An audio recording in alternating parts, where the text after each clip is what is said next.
উপহার দিয়েছেন সেই মহান নেতা নজরুল ইসলাম আজাদ, সেই খালেদা জিয়া জিন্দাবাদ, তারুণ্যের অহংকার তারেক রহমান জিন্দাবাদ। আমরা করতালির মাধ্যমে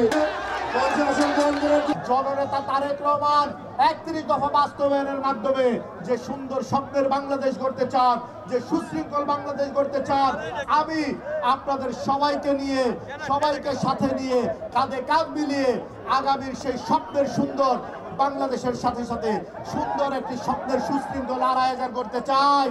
স্বৈরাচারী ফ্যাসিস্ট হাসিনা ভেগে গিয়েছিল, আসলে সেই দলের বা সেই দলের কোনো কর্মীর কথায় আপনারা বিভ্রান্ত হওয়ার কোনো কারণ নাই।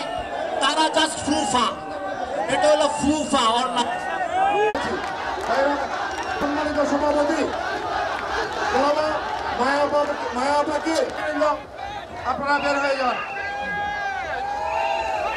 মধ্যে আমাদের শহীদ মঞ্জুর স্টেডিয়াম কানায় কানায় পরিপূর্ণ, যারা বাসন শিকারী অ্যাডভোকেট সিদ্দিক, আবুল বাশার, আপনারা গ্যালারি দেখেছেন, পরিপূর্ণ গ্যালারি।